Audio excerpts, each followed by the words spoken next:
Testing 1, 2. Welcome back to the Expansion Project. I am your host, Fat Tony.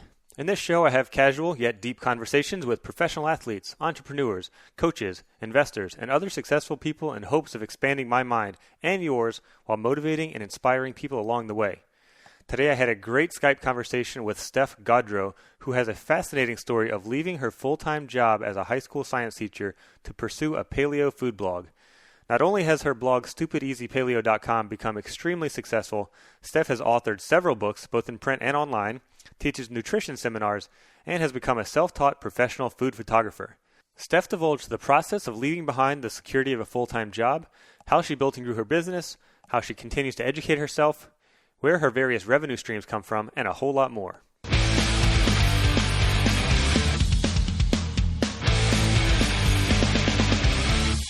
Let me go ahead and tell my listeners how you and I got connected real quick.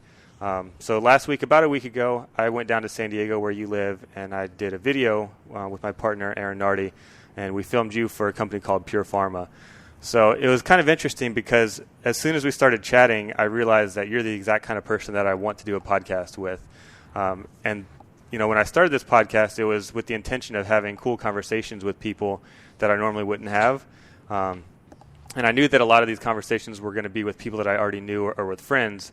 And when I met you, it was like immediately, oh, yeah, this is why I want to do the podcast. Because I met you, and sure, we did the video together, and I learned a bit about you. But I wanted to know so much more, and it would have been maybe a little awkward on our first meeting to just start picking your brain about all this business stuff.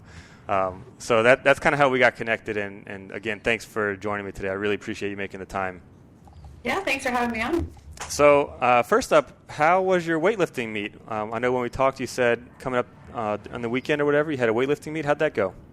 It went spectacularly well. Kind of surprising to me, but I ended up with 3 PRs. So I PR'd my lifts and my competition total, and I went 6 for 6, which, I mean, hey, perfect run. You can't ask for better than that. So it went really, really well. It was great. That's awesome. Fun. And what kind of meet was that exactly? Was it like a sanctioned thing or through a certain gym?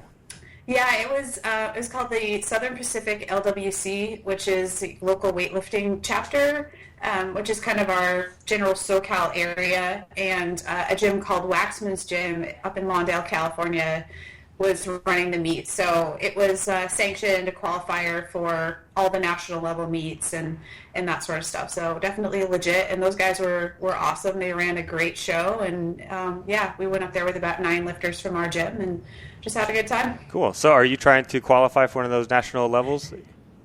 I would love to. The totals went up for 2015. So last year I qualified for the American Open, which is held every December. The qualifying total for my weight class went up about 14 kilos, which is a significant jump. Yeah. And the qualifying totals for nationals also went up. So I've definitely qualified for Masters Nationals because I'm over 35. But I'd love to qualify for senior nationals, but that's a bit of a reach for me this year. Gotcha. So I think a lot of my listeners in this early stage of the podcast are going to be BMX riders and might not know what the totals are. So give us a quick rundown of at a weightlifting meet, what lifts you hit and what that total is that you're speaking of. Yeah, I snatched 69 kilos, which was a 1 kilo PR for me. So that's about 150 pounds, just about body weight. I clean and jerked 90 kilos, so that's almost 200 pounds. And my best clean and jerk was 88 kilos. Nice. So it was about PR for me, which is good. I've cleaned a lot more, but my overhead game is the weakest part of my lifting. So I was pretty stoked to hit that. And so that brought my total to 159. The total for the American Open is about 166. So I'm still a little bit off from that. But for an old person, I'm holding it down. Awesome. So now that competition is over, that weightlifting meet is over, is there something specific that you are kind of trying to train for? Or do you even need something specific to train for? Because for me, I'm real goal-oriented. So when I have something to look forward to, like a couple months down the road, you know, I push myself a little bit harder. Yeah, we have a meet at our gym coming up at the beginning of May, which I'm going to jump in on. And then it's just kind of a matter of if I'm going to sign up for some of these bigger meets this summer, and I'm kind of on the fence with that. Mm-hmm. Trip to New Zealand in the fall, so I'm trying to save up all the pennies. Yeah. So there's the national meets are going on in Dallas, Texas this summer, which isn't too far from here, but it still costs money to get there and spend the weekend. And then there's also the Pan Am Masters, which are happening in Savannah in June. So those are both potentials. I was hoping to jump in on the Masters Nationals competition, which is actually in 2 weeks, but they were sold out. So they sold out when I was in Thailand, and I had no idea. So I got home, and I was a bit bummed that I missed that. But next year for sure. Yeah. It's kind of funny you're talking about, spending money to go to one of these events, and I can relate to that a lot as a BMX rider. I've seen so many people that spend money to go to competitions, and when you really look at it on paper, if you are kind of looking at it from a very outside perspective and you don't quite get it, it's like, wait, you spent how much money and spent so much time to go where, and you get, on a BMX bike, you might get 60 seconds on the skate park course, and if you don't qualify for finals, then that 60 seconds is all you get for that whole weekend. Mm-hmm. And the same thing with weightlifting, like, your weight lifts take a couple seconds each, and you spend all this time and money just for those couple of seconds. Yeah, for sure. When I used to race, I used to race bikes too, and you'd go to these great ski resorts when I was racing downhill. I've been to Park City a couple times, and I've never ridden anything else except the racetrack. Mm-hmm. So you go to these faraway locations and spend money to get your bike there, and then you don't really ever get to see what the whole area has to offer. Totally.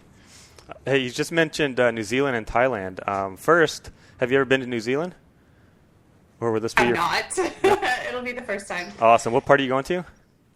We're going to the South Island. So friends of ours live in Christchurch, okay. But then we're going to a conference in Queenstown. Nice. And so we're going to be there, and then we're going to go back to Christchurch, and they're going to take us traveling all around. And, you're so lucky. Really excited. Yeah. It's funny, actually, just the podcast I recorded yesterday, the guy had just been to New Zealand, and so him and I talked about that. I went there a little bit over 2 years ago and spent some time in Queenstown and that South Island, and my God, it's beautiful. So you're in for a real treat as far as that's concerned. Where in Thailand did you go recently? We were in Chiang Mai. Okay, cool. Did you just stay in that one kind of central area? Yeah, we flew into Bangkok, and then we spent the day at Bangkok. In Bangkok, we did a seminar Bangkok to Chiang Mai, which is an overnight train. It takes about 14 hours. Yep. So I got to see a little bit of the countryside there, but we were based out of Chiang Mai for the week. Yeah, cool. Yeah, I went to Thailand as well. That was, 3 years ago or so. And I did Bangkok and Chiang Mai, and then Chiang Rai and Kanchanaburi, and then down to the island and stuff. And I recently went back, actually last December, I went back to some of the islands and spent some time there. And that's another just incredible place. So when I was at your house last week, we watched the CrossFit Open announcement for 15.5. So you used to do CrossFit, and now you're more into weightlifting. Do you follow a lot of the CrossFit stuff still? Like, do you follow who's going to the regionals and the games, and as a spectator, you still follow it? Absolutely, yeah. We our gym is part weightlifting, part CrossFit. Okay. So, and then amongst the CrossFit competitors all the time, and a large percentage of my readers, especially the ones who are into the performance aspect of nutrition, are into CrossFit as well. So I still know people who compete, and we're in and amongst it all the time, even if I only jump in on a WOD every 6 months or so. Yeah. It's about the average. But yeah, we're still pretty into it in terms of who's going and who made it, and what the workouts are and stuff like that. And you actually went to regionals on a team before, is that correct? Yeah, in 2013, I went to the SoCal Regionals. Cool. So as you're watching this stuff, do you ever kind of get that nostalgia feeling of like, oh, I wish I was back there, or is it just kind of good memories of that time that you went there? Yeah, I think being on a team is a really unique experience. Especially, I've done team sports growing up, but as an adult, I was really into bikes. And yeah, you may have other people on a team that you're riding with. Like I did some 24-hour racing and stuff like that. But it's a different kind of team experience. When you're out there doing CrossFit as a team, sometimes you're out there, all 4 of you or 6 of you together, and it's really a unique experience to be able to collaborate as you're working out and really try to solve problems as you're going along. So yeah. I recently, actually yesterday, a friend of mine sent me some pictures. She was going through her iPad, and she's like, I found these pictures of you from regionals, and I'm kind of running across the floor in the very last workout, and I was like, man, that was so fun. Oh, that's cool. So yeah, it was a really, really fun, and I would definitely rank regionals up there as one of my probably top 3 athletic experiences ever. It was just really fun, and we were really well prepared, and our gym is super supportive. You know, Invictus is super supportive of competition, and just a great community there. So yeah, that's really cool. Speaking of the team stuff, did you keep up with any of the Grid League stuff from last year? Did you pay attention to that at all? Yeah, we definitely were watching all the grid competitions. Yeah, that was cool. I was fortunate enough last year to start shooting photos for the NPGL, and so I kept up with it quite a bit, and same this year. I'm going to be shooting for them. That's awesome. Yeah. So, hey, I downloaded your free ebook the other day after we met, and this week I tried out your 3-ingredient banana pudding, and it's amazing. It's funny. I had just for the listeners, the ingredients are just coconut milk, chia seeds, and banana, and it's only calls for like 1/4 the cup of coconut milk, but I have to open a whole can. So I was like, fuck it, I'll just make like 4 times the amount. So now I have this giant thing of banana pudding that I've just been scarfing down. That's awesome. Because, the bananas are raw, so I don't want it to go bad or anything. So yeah. I'm just eating it like crazy. I actually put it inside an Ezekiel tortilla and made kind of my little ghetto version of a healthier crepe. Nice. Yeah. That's awesome. So we're going to get to a segment I call Chime In, where I post a question on my social networks and have my readers chime in and tell their answers. So you can listen to the question and be thinking about your answer. And unfortunately, because we're recording this at 8:30 in the morning, I forgot to post the question last night. So we might not have a lot of responses like we normally do. So let me jump on here and see what we have. Normally, I would have printed these out ahead of time, but because we were short on time, I didn't do that. So we've got the question for today is, what blog do you waste time on? So this isn't something that necessarily, helps your life. I read photo blogs and business blogs and stuff, and those I don't think are wasting time necessarily. And this isn't social networks, because we know can be a huge waste of time. So my question is, what blog do you waste time on? And we've got Brian Litter says, thecuriousbrian.com has about 12 to 15 randomly connected posts a day. Cool pictures, GIFs, new music, videos, and no ads. That's kind of cool. I haven't heard of that one, but I'll check it out and see if it's worth wasting my time on. Like I said, unfortunately, I didn't post it in advance, so that was the only one on Instagram. But there was a couple that came through on Facebook that I'll read real quick. We've got Stephen Dari. Sorry, I don't know how to say your name exactly, Stephen. I see you post all the time, but I don't know the pronunciation. He says laughingsquid.com and boingboing.com. Or .net, and hopefully that's not a porn one that I just listed off. And he says Twisted Sifter, and actually Twisted Sifter is a blog that I've come across for many years, and it's one of my go-tos, and I pretty much look at it every day. And I've actually submitted content there and had it posted, and that one I could see where it would be a waste of time. It's kind of random stuff, but it's also some kind of cool stuff as well, and a lot of kind of nice photographs and. Maybe I'm just trying to justify it to myself right now that because it has cool photos that it's worth looking at and that it can help me, draw inspiration or something. And then Ande Herbrand actually didn't give me a blog necessarily, but he says he took a blog, People of Walmart, and turned it into a real-life game with his friends where he goes around, and he prefaces this by saying, this is going to make me sound like an asshole and is out of character for me. So I'm sure you're a nice guy, but his game is him and his friends walk around, and when they see a funny-looking person in public, they just point him out and say, my friend. And then his other buddy has to pick out even a weirder-looking person to call his friend. Oh, my goodness. So, yeah, you're an asshole and racist. No, I'm just kidding. So those are the only chime-ins we got because, like I said, I posted it too short. But my blog that I waste time on is called 9gag. It's just number 9, gag.com. And it's probably just a bunch of high schoolers that post this shit. I don't know who does it, but it's just post after post after post of just memes and random GIFs and funny photos. And I'll sit on the floor at night, play with my dog, and just watching something like Hell's Kitchen on TV and just scrolling through that thing. And all of a sudden I'm like, shit, I've spent 40 minutes and looked at like 300 posts. And this is completely worthless to me, So that's mine. So Steph, as a blogger yourself, I'm sure you spend a lot of time in front of the computer. So are there any guilty pleasures of yours in the blogosphere? People.com, for sure. Just catch up on the gossip. Celebrity gossip? Do you have any favorite let's see. celebrities you like to get the scoop on? No, I just kind of am a voyeur like that. And like, what are people up to? And it's so not important, but it satisfies that curiosity. The Poke, for sure, is just kind of like almost like BuzzFeed, but just. And then on social media, I would say probably the Fat Jewish. There's just some funny, is that an Instagram like account? Stuff on there.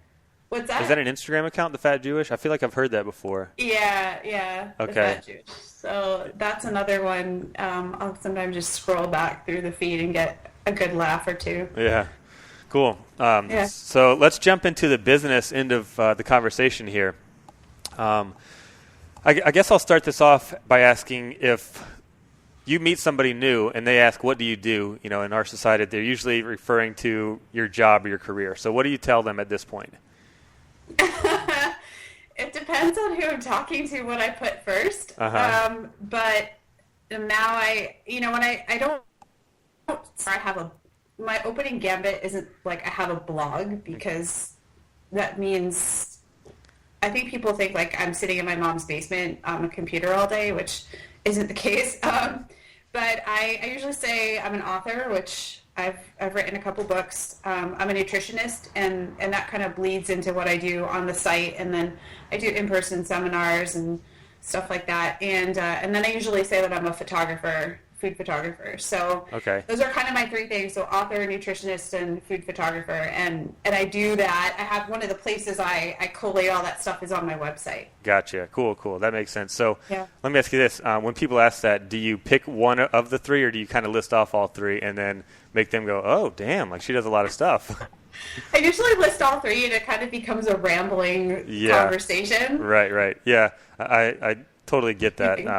I've run into the same thing where it's like, well, I do a lot of shit, and if you're asking like where my money comes from, like it comes from a lot of different places, so it's hard to kind of make it concise, So let's talk about a handful of those things that you do, and we're going to get into each one of them somewhat more specifically.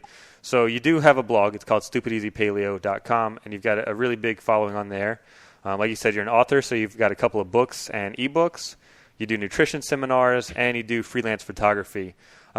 So I know we're not going to go into too much of your backstory here, just because I want to talk more business, but you were a science teacher, and you had all these degrees in sciences. So you taught high school science for 12 years, if I remember correctly. Mm-hmm. And at a certain point, you decided to leave behind the school system and your full-time job and take the plunge into being self-employed. So tell me about that mental process and what that conversation looked like in your head, as far as, trying to leave behind security and benefits, I assume, and, a steady paycheck for something that was unknown. Because I've done the same thing, and it's interesting to hear what that thought process was like. It was terrifying a lot of the time. I felt like, I felt like I was crazy for wanting to leave behind the security of something like a science teaching job, especially. Science teachers are always in demand, even in 2009, 2010, when the economy here in California was really tanking and teachers were getting laid off by the dozens. Everybody who was teaching sciences was pretty safe. So, job, and put a lot of time and money into education and getting to the point where I was at, and to think, okay, I actually want to leave this behind now. And there was a lot of judgment going on in my own mind about my own choices, and did I want something that was really selfish, and didn't the students need me, and I was doing something that was serving the community. And so there was a lot of judgment going on in my own head about the things that I wanted and the choices that I was going to be faced with. So it was also exciting, but there was a lot of the time where I spent kind of just thinking, am I really doing this? Like, why do I want to do it? Is it a good idea? What happens if I I leave and then everything blows up. I'm making this choice. And, when you're going out on your own, you kind of think, well, my success is really determined on how hard I'm going to work now and the choices that I make going forward. So it was, it took a lot of balls. Yeah. So when I left my job, I was very pragmatic about the financial aspect of it in terms of, okay, I've got, some money in a 401k here, and I've got some money in a savings account here, and I've got another account here, and, here's my normal checking and savings account. So if I don't make another penny for the next 3 months, I'll be okay. And if I really, hit rock bottom and I need to take money out of my 401k and take a penalty, I can last maybe another 6 months. So I kind of had it figured out to where it's okay, if I don't make another dime for the next 8 months, I'll still survive and put food on my table or whatever. And knowing that there's no way I could go that long without figuring out some way to make money. You know what I mean? So did you kind of have the same type of process of, making sure your bases were covered and stuff financially? Yeah. I mean, when I first got the feeling that I didn't want to stay in public school education, it was 2011, and I didn't take my leave of absence until June of 2013. So okay. It was a pretty extended length of time where I was really trying to work through things and figure things out. And I knew I had this blog and it was there, but it was completely unmonetized. I wasn't making a single penny doing anything from Stupid Easy Paleo at all. And I knew that, like you, I had money in the bank. I had my retirement, my 401k, and I could dip into that if I needed to. It was kind of like when I actually I applied for a year's leave of absence from my job, which is completely unpaid, no benefits. Mm-hmm. So they give you the time off to go do whatever you want to do, and then you either come back or you resign. Mm-hmm. And I ended up resigning, but I still had the security there. At least if I needed to go back, I could. Right. Yeah, that's huge. So it was huge because then I didn't have to decide if I was just going to all out quit. Mm-hmm. But when I left the school system for my leave of absence, I was making $0 through my blog or my website. So it was, when I think back, recently, so I'm a mentor for a group of online business folks. And when I told them recently, I went back through the timeline because a few people were asking, and how did you figure it out financially? And I went back and kind of went through the timeline, and I was like, yeah, I didn't actually make any money on my blog until about 3 months after I left the school system officially. So mm-hmm. For me, it was one of those things where I knew in the back of my head I had a plan B, but if I focused on all the nitty gritty, what do I need to make in this month, and what do I need to make in the next month to make it profitable, I probably would have just crawled up in a ball and started to cry. Yeah. Right, because you get so caught in the analysis of it. I just knew that I would work the hardest I possibly could. I would figure things out, mm-hmm. and that everything would be okay. Yeah. I can totally relate to that as well. And I think that's a good takeaway for people from this episode is that, there's a lot of people that have that analysis paralysis, right, where you just try to analyze things so much and you just don't end up doing anything, or it just becomes so overwhelming that you can't make a move or make a decision. Mm-hmm. And, when I left my job, I didn't have that security of knowing that I could go back in a year if I wanted. And I didn't have 2 years where I kind of, thought about it and saved up money. Mine happened in about a month and a half's time or so. It was kind of a weird set of circumstances. That's a whole long story in itself. But it was one of those things where I didn't have anything lined up. I didn't have another job that I thought I could make money from afterwards. I just knew that I was a hardworking person and that I would do what it takes to get by, Mm-hmm. And luckily, because of the job that I had, I was, the online editor of a magazine. I was very well connected in the BMX industry that I worked in. And so when I left the job, I just sent out a mass email like, hey, I'm leaving the company. Here's my email address. And I didn't even really solicit any business at that point. But sure enough, and actually that's when I went to Thailand because I turned in my gear from that company, and 2 days later I left to go to Thailand for a month and kind of hit the reset button. Awesome. And while I was on that trip, I got 3 emails of really solid gigs of hey, we want you to be our video producer for this YouTube channel, and hey, can you fly here and photograph this store opening for us, and hey, can you fly here and film this competition for ESPN. And so I had all these things that were just kind of popping up, and So right away, even though I didn't have something lined up originally, I had this great sense of relief of like, okay, it's going to be all right. I'm not going to be struggling that much right away, at least.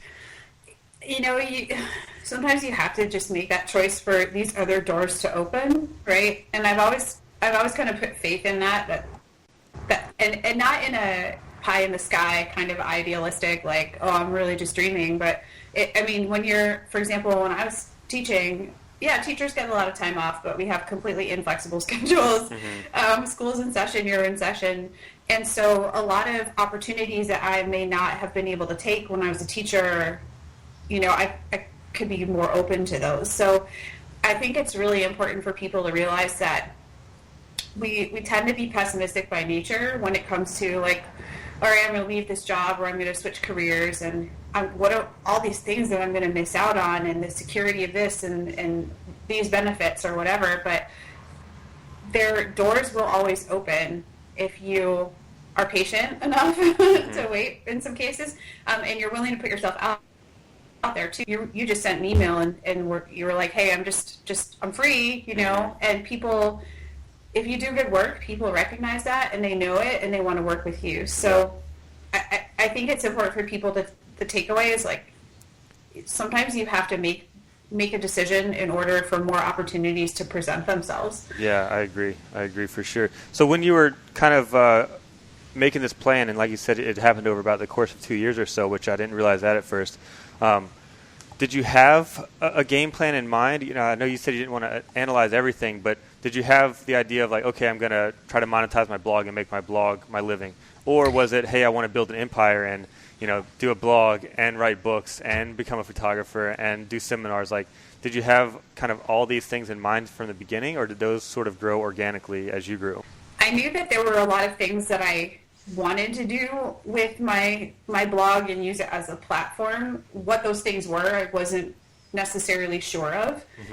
But I knew that if I stayed in my current job and I was training, right, as an athlete, like I didn't have the time to see all these ideas that I had or to kind of chase these ideas and develop them, because I did not have time to devote to like sit down and make things work. And I'm sure you can understand, a lot of the things that we do as self-employed entrepreneurial type people are very complicated. It's not necessarily like I'm just going to sit down and write blog posts all day.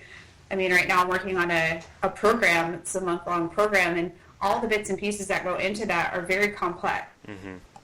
Be able to kind of free up the bandwidth to start even thinking about these things that I wanted to do. I just needed the time to be able to sit down and work on things. And the weekends, that's all well and good, but I needed to be able to do it on a more full-time basis. So my first goal when I left my job was we needed to get Stupid Easy Paleo from a WordPress.com site to a WordPress.org site because I couldn't even monetize my blog as it was. It was just hosted on a free WordPress platform. So my husband, who is like my web guy, and website builder and kind of wears a lot of hats in terms of the tech around this place. I remember sitting down with him in June of 2013 on the living room floor, and we were, figuring out the new site was going to look like so that we could even monetize it in some way.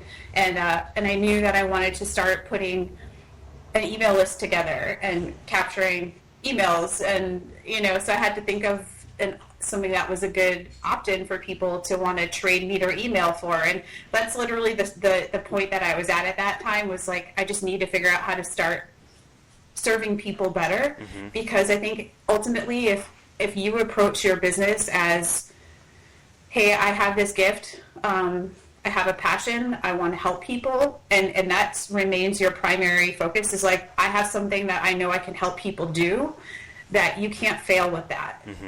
When you start to try to just figure out as many ways to make as much money as you can, I think they lose the focus on what's most important, and that's whether your business is a brick and mortar business, or you're a freelancer and you're doing artistic work, or you're like me and you have a website. Like, ultimately it has to come down to providing value for other people.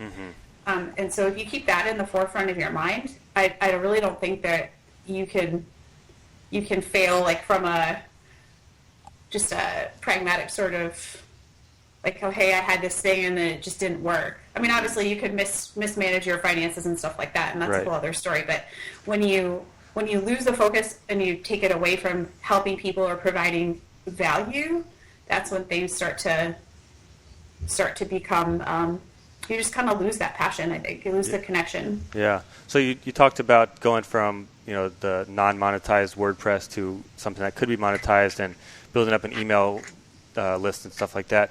What were some of the next steps that you took in order to, get that 3-month threshold mark where you could start making money and start growing the blog? Pretty soon after we launched the site, it was about the summertime, I got a book deal offer. And again, like, this is writing a book while I was working full time and training was probably not something I could have handled. So I felt like, all right, here's an opportunity. It turned out in the end that I decided to walk away from that book deal because of a couple of different reasons. And then I said, well, you know what? I'm an athlete. Helping people figure out their nutrition has always been like to me, and they're like, can you help me figure this out? And so I always try to listen to what people are asking me for. So I decided I was going to write an ebook, and not just kind of it took me 2 hours to write, like, really crappy free ebook, but I really poured a lot of effort into providing a resource for people in the realm of, like, how do I eat paleo and be an athlete? Mm-hmm. And there are other resources out there, but I felt like I could offer a unique perspective because I've done so many different sports. I've done endurance stuff, I've done CrossFit, I've done power weightlifting, like all that sort of stuff. So I knew I could offer a different perspective. Mm-hmm. So I sat down. Oh, and by the way, at this point I moved abroad for like 4 months. So I sat down in September, October, and so that's what I did for like the next 3 months. I wrote this ebook, and I knew that would be a way for me to, I could have a steady source of income, something that was kind of evergreen. Mm-hmm. And so that really helped because I knew it was coming. I was like, January would roll around and this ebook would be out into the world. So that definitely helped. And in the meantime, before that, it was just kind of getting some structures in place to get some passive income through the site. So Google AdSense and started an Amazon affiliate and all these things that bloggers do for little bits and pieces here of kind of passive income where you just put stuff out there and you clicks on your link, you get an affiliate. Right. So as a science teacher, I'm sure working towards a science degree, they didn't teach you about affiliate marketing and how to monetize a blog. And it's clear that even when you started this, you had a good idea of what it took to, build up a successful blog and how you could monetize it and how you could make money from it. So where did that knowledge base come from? Did you kind of read other books for resources, or did you just look at other blogs and see how they did it? You know what? Yeah, you're right. I have not a single business bone in my body before that, and it just by chance, or I don't know if you want to call it serendipity, but just by chance, when I was getting ready to start making the transition out of teaching, online business and marketing program, and so I checked it out, and I was like, man, it's like $2,000, which for me, about to become unemployed with zero income coming in was, and I would have to dip into my savings for that. But I thought, you know what, I'm going to do it, and I'm going to learn about as much about business, online business and marketing as I possibly can, without having to chase around on the internet to find resources that I knew were legit. I guess that's the problem when you try to go things on your own and you're just searching the web for free stuff. You don't really know necessarily, like, is this even good information? So I knew that there were some people I knew had done this program. They seem like they know what they're doing, and here they are. They're successful. So I jumped in and I did the B School program in the spring of 2013. So what exactly was this program, or who was offering it? It's called B School. It's offered online once a year, and it's piloted by somebody named Marie Forleo. And so it's targeted toward online businesses and online entrepreneurs. So I felt like it really fit well with what I wanted to do. I was like, I've got this blog. I want to make it kind of the home base of my business, and I need help to do that. Like I didn't know the first thing about MailChimp or email lists or any of that stuff. Mm-hmm. So that's really where I got kind of the first with Stupid Easy Paleo when we switched it over to a WordPress.org site to really start implementing a lot of those things that I learned and start capturing people's emails and, do business online in a non-douchey sort of way. Yeah. So another thing that it seems like you've become pretty good at is the press and PR stuff. I went to your site and you've got a long list of good, positive press about you and your blog and stuff. So did you have help with getting that PR, or did that kind of come organically? Was that a plan that you actively worked on? Tell me about that a little bit.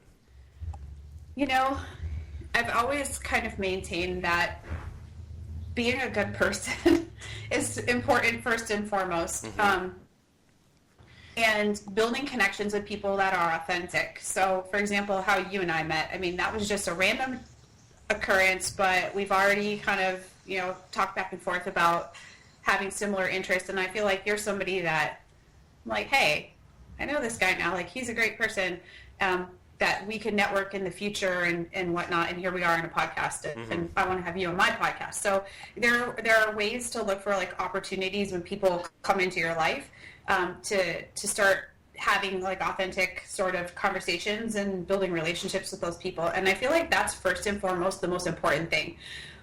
A lot of times, people are trying to just game social media and get big really fast, right? And so they'll just like drop in on Instagram and be like, go down, you know what? No, you look like a dick now. I'm sorry. Like, how about just having a conversation with me, or you just pop in and leave a comment that's not trying to just promote you. Mm-hmm. And I feel like if you do that sort of stuff, like if you're just genuine and authentic with people, and I'm like, hey, this guy's really interesting. I'm going to start following him and see what he has to say. I'm like, oh yeah, we actually really align. We have a lot of common interests and stuff like that. That's where the most meaningful relationships come from, and that's where, for me, the networking and like what looks like PR has come from. Only recently, since the book has come out, our publisher has a PR firm working for their authors, and that's only been since January. But every other piece of stuff like news, or hey, I was on this person wrote a blog post about me, has just been because I'm out there in the world. I feel like I'm pretty well connected. I know a lot of people in nutrition. I know a lot of people who do fitness. I've been in like I said, I've done several different types of sports. I know people in all sorts of disciplines. And I feel like just maintaining that sort of stuff is really important, like having real relationships with people. And it's great if you can hire a PR firm and pay $5,000 a month to get on TV or whatever, but not everybody has that kind of money. I don't have that kind of money. So I feel like, the folks that I've had the opportunity to meet and then work with, that stuff has all been really organic. For example, I just freelanced for friends of mine that own a company called Whole 9 Life. They're really well known for their program called Whole 30. And how did I finally work for them?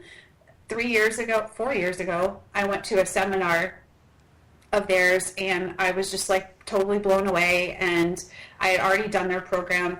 And after the seminar, I just reached out to them and I said, hey, thanks. This was amazing. I learned so much.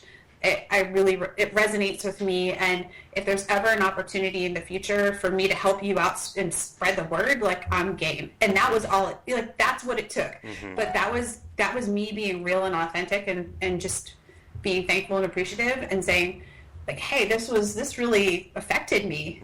And through the last 4 years, we've become not only kind of like they've become mentors to me in a way, but now I had the opportunity to work for them. And if you asked me 4 years ago, did I think that was even possible?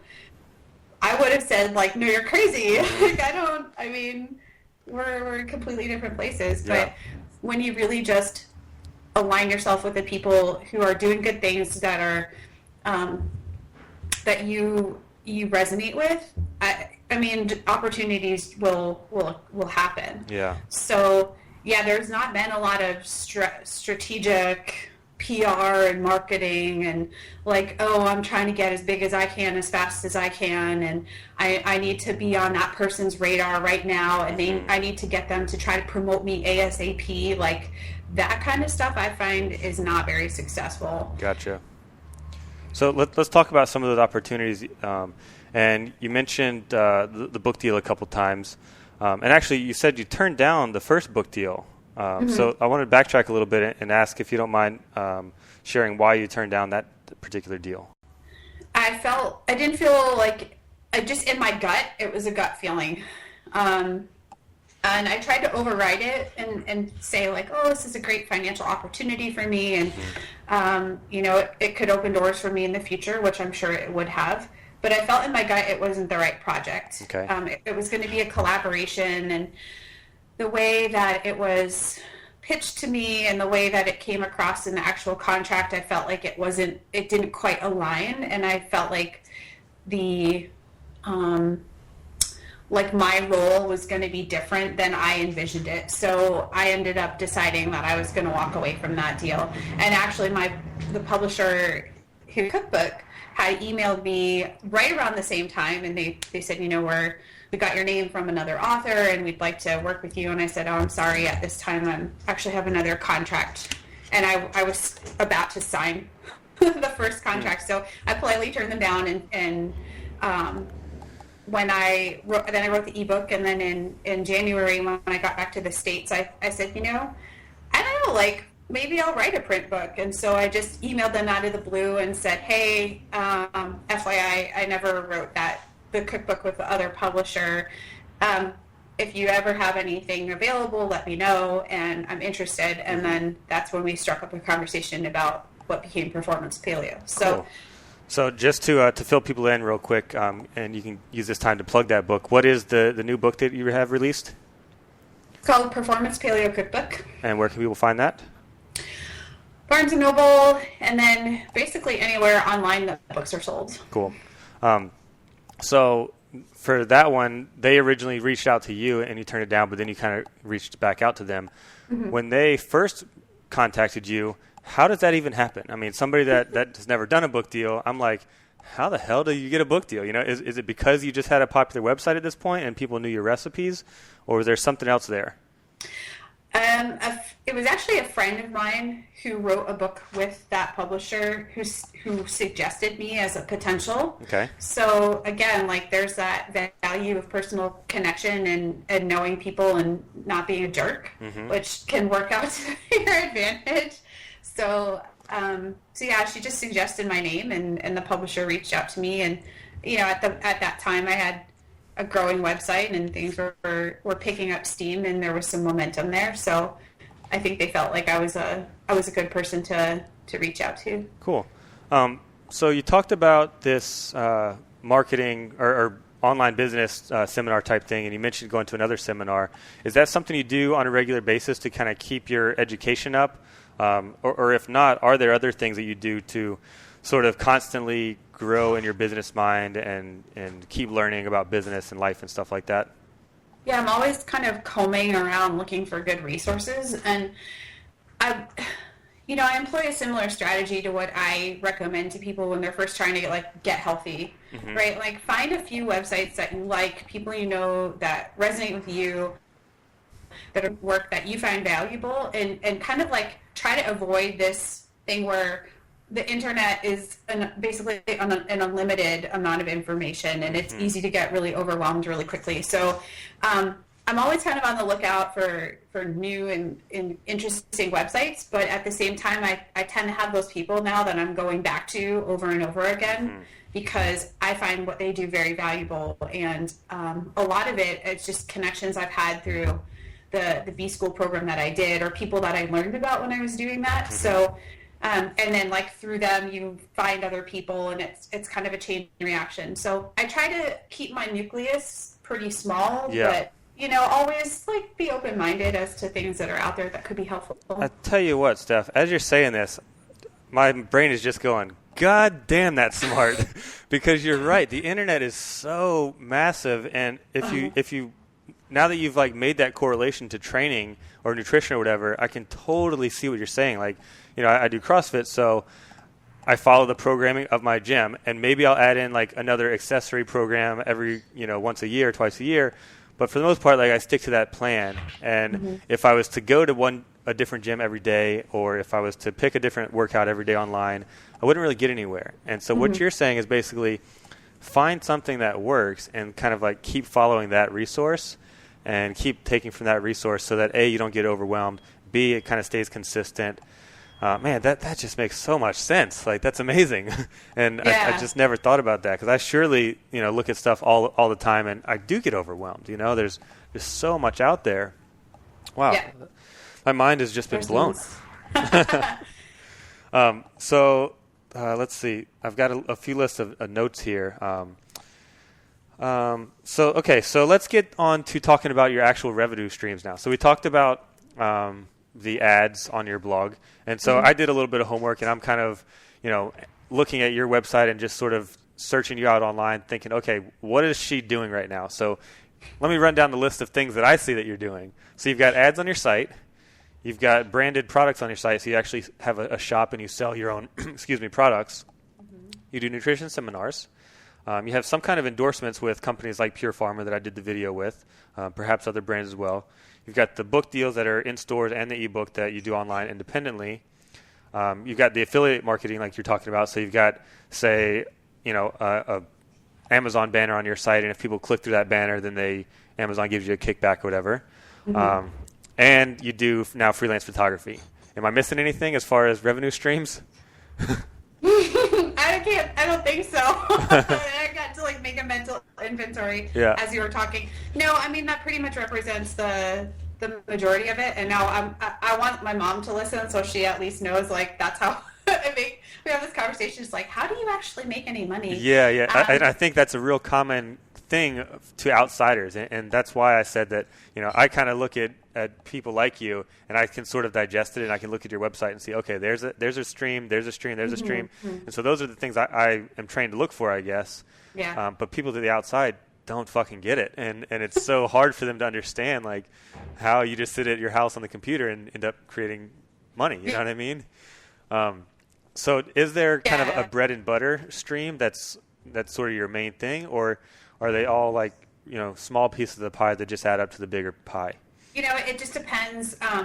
From month to month, things change, and like I'm working on a program right now, an online program that I'm going to be launching. I don't know, in the next couple months. I'm still kind of in the beta phase of all that stuff, but when that launches, like I expect there will be good cash flow, and then like those things go up and down. So if I launch it twice a year, like I may expect more cash flow that month from that particular project. At this point, stuff like my ebook is just kind of it every day. Like I get little ding, like oh ding, like you sold an ebook. That stuff comes through, but it's steady in the background. For example, I think it was last summer, I did a program where like there were a bunch of bloggers and authors, and like on one day your ebook is 99 cents on Amazon. So you do that, right? You get more traffic to your particular page on your Kindle page, and then you see residual increases in that for maybe a couple weeks or even a month or two. So it just depends, and things are kind of always fluctuating up and down. As a freelancer, if I work on a project, I'm going to get paid. So those sorts of things, and I may not get paid right away. I might get paid a few months later. I might get paid as the project rolls out. So it just kind of depends. the cash flow is always a little bit different. And then because I'm in a niche that's so, it's like April now and no one actually really seems to give a crap about being healthy. They're like, oh, well, you know, January, February, like the resolutions are really strong and people are, you know, we see a lot of influx of traffic from new folks who are trying to, you know, find something to get healthy with at the new year. And then, you know, as summer kind of comes along, those things tend to slow down and people go on vacation and they're not online as much. And so it's kind of learning seasonally how things fluctuate, and then also planning for leaner months when there might not be a project coming up, or you know, like your product has just been out for a while and it's now kind of in that, it's leveled out. You're not seeing like crazy amount of income from it, but it's just kind of low level in the background. So honestly, it just depends from month to month what's going on. And I have sort of an editorial calendar almost, where, you know, I'm like, hey, I know my friend Jen just put out a program and I was an affiliate for her. And I'm like, all right, well, I promote Jen's program, and I know in this month I'm going to see a big check from her because it was dependent on her launch. And things just kind of, you know, opportunities pop up randomly, and sometimes things are just there in the background. So yeah, it just really depends. Yeah, that's funny. I never would have really imagined that the nutrition and food world would be seasonal like that. But it, you know, as you're saying, it is like that, and it kind of makes sense now that you break it down.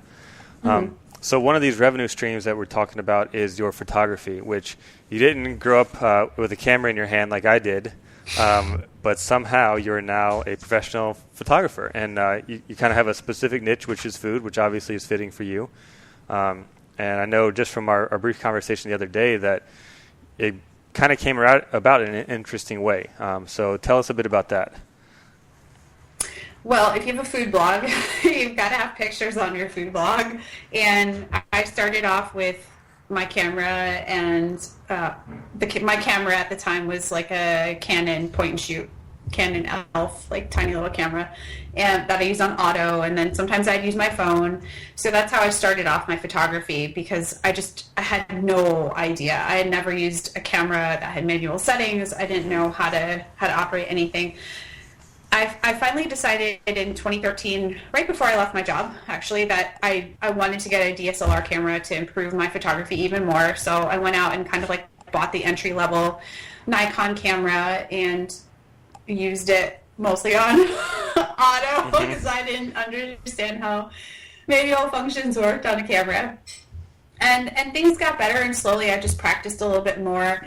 And then in 2014, when I was writing my cookbook, I initially was going to have my photos done through a freelancer. So if somebody hired by my publisher was going to take all my pictures, that person fell through at kind of the last minute. So I offered up my services, and I said, yeah, like I will totally shoot these photos and I'll do a good job. And they were like, okay, are you sure? Like, that's a lot of work. So I went out and I upgraded to a full frame camera and sat down and took an online course about what the manual functions of a camera actually mean.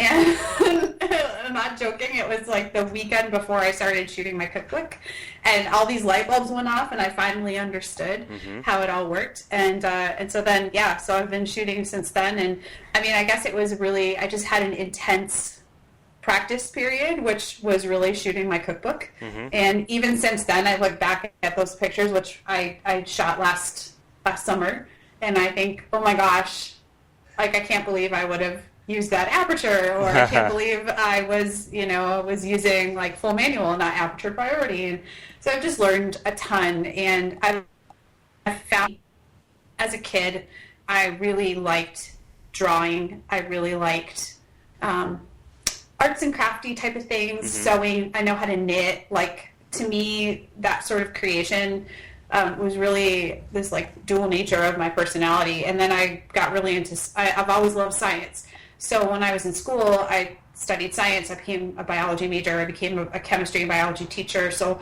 I became very kind of this like logical left brain, like kind of person.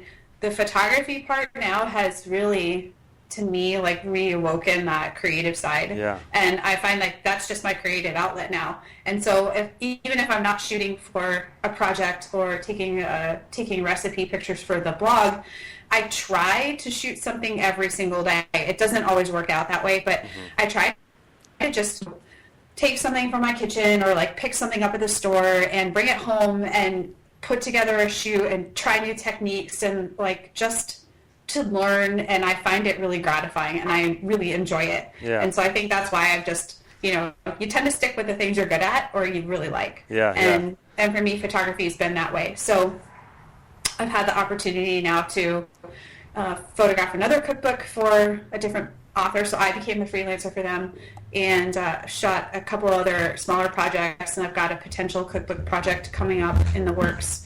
So it's been great. Like, not only have I been able to improve the photography on my blog, but now I'm able to get clients, which I find like amazing, and and I love it. I love to just like geek out on that sort of stuff and make food look really cool. Yeah, and your photos do look great. I've been a professional photographer for 9 years, so I can definitely say like you got it. I mean, I've only seen really the food stuff, but it looks great, and I know food is a very specific niche of shooting photos. And one of the other things that I find interesting about what you were just saying is that, again, you signed up for an online course and invested in yourself and invested in your education, which makes sense being that you come from a teaching background. So obviously you value the teacher type position. But I think that's really interesting that you're so active in adding to your own education and furthering yourself like that. That's really cool. I've learned that it's okay not to be an expert in everything, and it's okay to essentially ask for help. And whether that's just through an online course, hiring a friend to mentor you or whatever. I mean, I think at some level I have to just wave the white flag and I'm like, yeah, I can't. I either don't have the time to gather all the free resources to figure it out, and I know that this particular program is good, or just recognize that I need something more comprehensive. So, shelling out the money isn't always what I necessarily want to do, but I understand now that my time, I have so much more limited time now that I need to make sure what I'm doing to learn about this stuff is really efficient. Mm-hmm. Yeah, that makes sense. So let's talk about any kind of team that you have. So, I do a lot of, looking into businesses and, a lot of reading self-help books or audio books, as it might be, and podcast listening and stuff like that. So people always talk about their team of people. So do you have designers, builders, PR people, marketing people, sales people, or are you doing everything yourself with a little bit of your husband's help on the side? And obviously I know that some of this draws back to that conversation we just had about the relationships. So you've definitely built some good relationships as far as networking and stuff, but for your specific business, do you have anybody that really helps you out? Yeah, so I have a virtual assistant who does some of my basic social media scheduling and stuff like that, and gets the bones of some of my social media put out there. But there's still a couple accounts that I manage on my own. I manage my Instagram by myself, and Where is this virtual assistant? Are they like overseas or something? She's in Oklahoma. Oh, okay.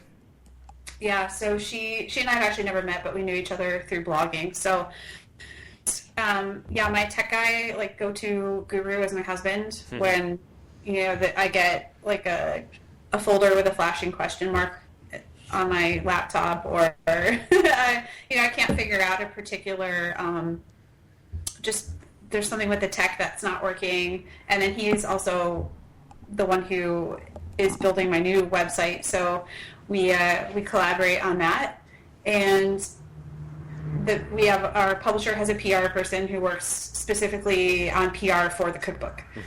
But other than that, everything else is me. Like, there's no I do all the graphics, I do all the photography, I schedule everything in terms of my email marketing, and aside from having guest bloggers now and then on the blog, like I still write for myself. And how about any sales as far as getting specific ads? I know you do some, the affiliate ads and some of the Google type ads. Yeah. But do you have like actual ad sales direct to brands? So I just no. So I just recently hired a company to start optimizing my SEO and stuff on my site. And they do all sorts of different stuff. But I know that for me, like social media, you're kind of at the mercy of social media. Like I can't control Facebook's platform. I can't control what Instagram does. And it's wonderful to be doing well on those platforms, but I don't think you can put money in the bank or bet on them being the same now. Next year, like the platform might completely change. So for me, really making my website, my website is the thing I have the most, and I can't control even Google's algorithms, the search stuff, but I can definitely control the content and the quality of what's on my site. And so my SEO company, my web traffic company has helped me to optimize certain things that we definitely didn't have optimized because I didn't know that it was like all really geeky stuff. And then recently I just became part of an ad network almost, where they kind of go through and optimize all your ads, and they work as a collective, so they can kind of bargain for your ad space a little bit better. And I've just started to look into, we just have gotten started with that. They haven't even served any ads for me yet. So, I'm always looking for ways to improve the user experience of the site, to make it as user-friendly as possible. So Twitter, for some reason, seems to be the place where people have to complain to me. But they're like, I was on your site and there's an ad when I click on this and I can't get it to go away. And I'm like, okay, cool. Like, first of all, that's not cool. I don't want you to have a bad user experience. But can you email me? Can you take a screenshot? Take a screenshot and send it to me. I don't know what you're looking at. And it's so hard to make a site that's responsive across all browsers and obviously mobile responsiveness is a huge thing these days, and now Google is saying they're going to ding sites that aren't mobile responsive, and there's mobile responsive ads, and it gets really complicated. But I've started to try to outsource some of the things that I know I am definitely is not in my wheelhouse at all, which in our case was some of the web traffic stuff. So that's definitely I hired somebody to do that for me now, and it's an investment every month for sure, but I had to kind of look at it as what I invest here I'll hopefully get out later on in terms of either traffic in or user experience, and that will help to retain folks and make them want to come back to the site. Yeah, for sure. So you were just talking about people that are slightly annoying on social networks, and obviously we don't want to belittle any of our customers or users or followers or anything like that, but can you give me another example or two of some of the things you deal with on a regular basis? And I'll start off by saying even just on my Instagram, if I post a picture of a skate park, I'll geotag where the skate park is. So all you have to do is click on a button and a map shows up, and you can literally find directions from your house to that place. And I'll, hashtag whatever the skate park name is, or I'll call it out. And people still say, where is this park, And for me, it's are you insane? Look with your eyes. It's right in front of you. And I know other people have had the same type of thing. And when I was at your house, there was an email that you got that came through that, there was a guy saying, hey, why hasn't my book showed up? And you're like, well, it's an ebook. It's download. It's not going to come to your house, So what are some of the other kind of little annoyances or behind the scenes things you have to deal with via email or social network or something? I think it's worth noting that it's usually the complaints and that sort of stuff that we focus on, because a lot of the times if you're satisfied with something, you're just going to go about your day and be like, yeah, that was really awesome. But it tends to be the things that people are dissatisfied about that they're going to make noise about and bring to your attention. So you feel you get a sense that it's disproportional. That there's a lot of people complaining, but then there's probably 10 times more than that are totally stoked with what you're doing. So it's not all bad, but probably the number one faux pas to never do is to go on somebody's social media, and if they post a picture of food, to say recipe ? That's just sometimes I don't want to post a full recipe, or there is no recipe. So I always try to direct people back to the site, or make the hyperlink on my Instagram, make that the link to the recipe. But sometimes it's just me eating food and there is no recipe. So please be understanding. don't always cook by a recipe, nor do I make a recipe for what's on. Yeah, I could see the thought process where you might be like, well, you know what? I have a free ebook. You can go get that and get some recipes. I have a website that has tons of free recipes. You can go there. I have other books that you can buy that have recipes. So how about you start there and then experiment and make some of your own recipes, you know? We just don't always post a full recipe with everything that goes on the social media. There's so many things. I guess just understanding that if you email somebody, like I get tons of emails that are like rant. Oh, I'm not even sure if this will get through. Mm-hmm. And I see every single email that gets sent to any of the email addresses. I see it. Mm-hmm. I'm a real person, and yes, I want to know if there are things that I can improve. But being unkind just for the sake of needing to vent to the interwebs, I still see that, and it doesn't necessarily make me. It's rarely ever personally directed at me, but it just is really frustrating because I'm like, dude, I'm a real person with real feelings. Yeah. Yeah, totally. And I read everything, and I know maybe not everybody does, but I try to. There's a car alarm going off or something. I try to really reply to people as timely as I can, because I know if I was in the reverse situation and I sent a question off to somebody and I didn't hear back ever, which happens, I would feel kind of disappointed. Yeah, so I really try to treat people the way I would like to be treated. And I know sometimes it's hard, when you can't sit face to face with that person and you have a frustration, it's hard too, because you can afford to be kind of nasty and you're not actually having to face that person because you're across the keyboard. But just we're real people, and I don't know, I think sometimes people think Stupid Easy Paleo is a giant team of 20 or 30 people, mm-hmm. or a big massive corporation, but it's not. Yep, it's just you me and a couple other key people, and so we're real people with feelings, and it's, don't be overly sweet to me for the sake of trying to protect me, but at the same time, a little kindness never hurts. Yeah, for sure.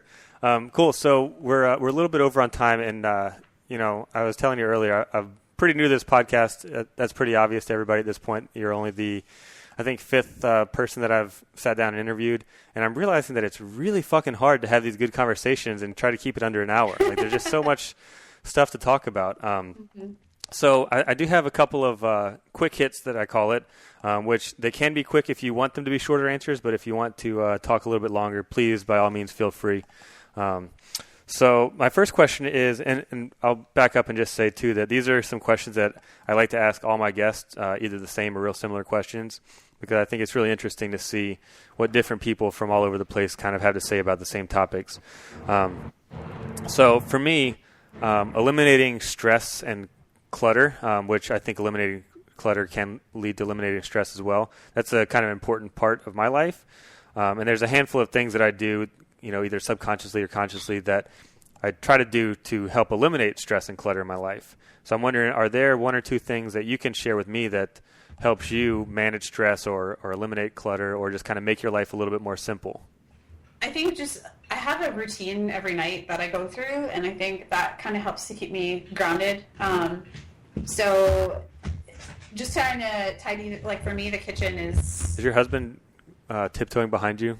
Yeah. Is he crawling on the ground behind you so that I don't see him on camera? Yeah, he's got to go to work. Trying to tidy my space, mm-hmm. and try to be on top of things. When you work in your living space, it's really hard. And you were here at my house, you saw there's photo props everywhere, and I try to clean things up on a pretty regular basis, or to at least tidy them up and every day fresh, and especially the kitchen, because we use the kitchen so much, and we don't have a dishwasher or anything like that, but being able to start every day with kind of a clean slate is really important. So mm-hmm.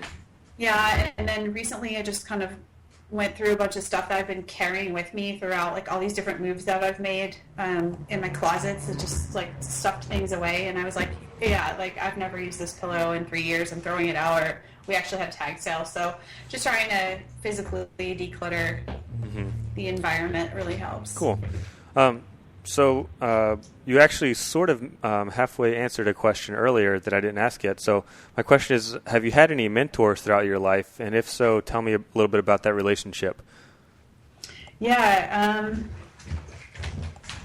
a couple different people that kind of come to mind, and like really at the forefront. When I was kind of stuck in this place of knowing I wanted to leave my job but not being able to figure out how, I, by chance, again, found a girl who's a coach. She was primarily a coach that helps people with relocation, so moving to different places. But she ended up kind of being almost like a business coach for me. And I still have maintained a friendship with her. And she's kind of one of these go-to people that always picks my brain, you know? Like, she asks the hard questions that I don't always want to ask myself. Or if I've had a disappointment or something, like I tend to reach out to her to help me work through it. So she's definitely an important person in that way. My friends Dallas and Melissa are definitely kind of mentors of mine. I really look up to them and how they do business and their values and their integrity in the whole process. So yeah, I mean, just people that I've had a chance to work with, and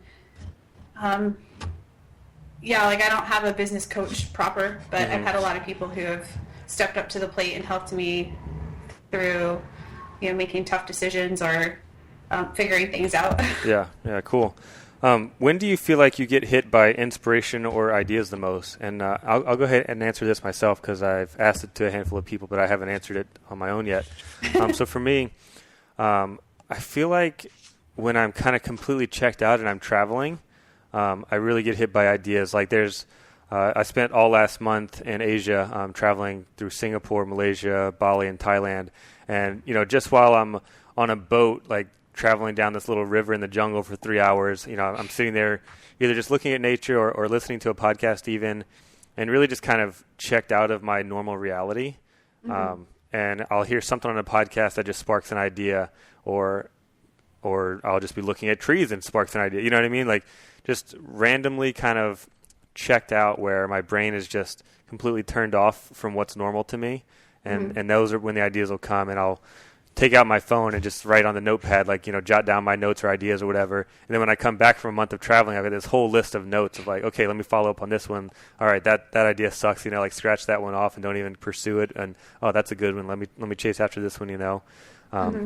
So when do you feel like you get hit by inspiration or ideas the most?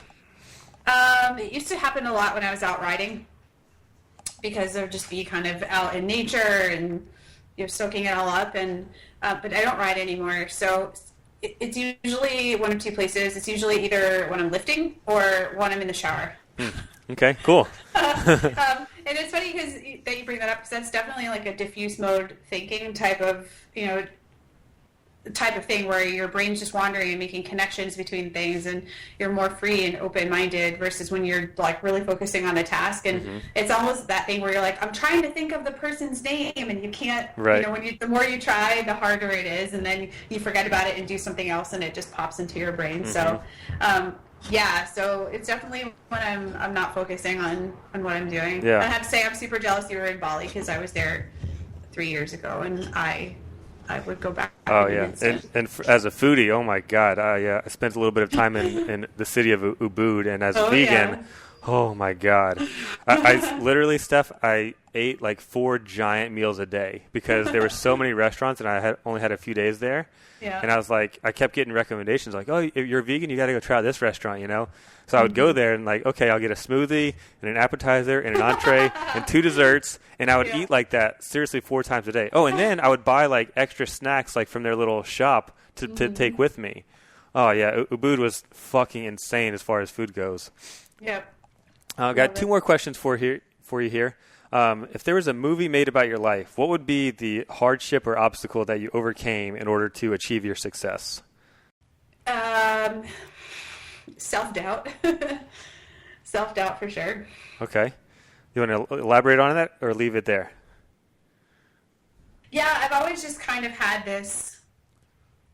there's an actual psychological name for it, and I've never like been to a professional and had them say like you have this, but I definitely have something called imposter syndrome, which is I think I'm not good enough, or I'm not.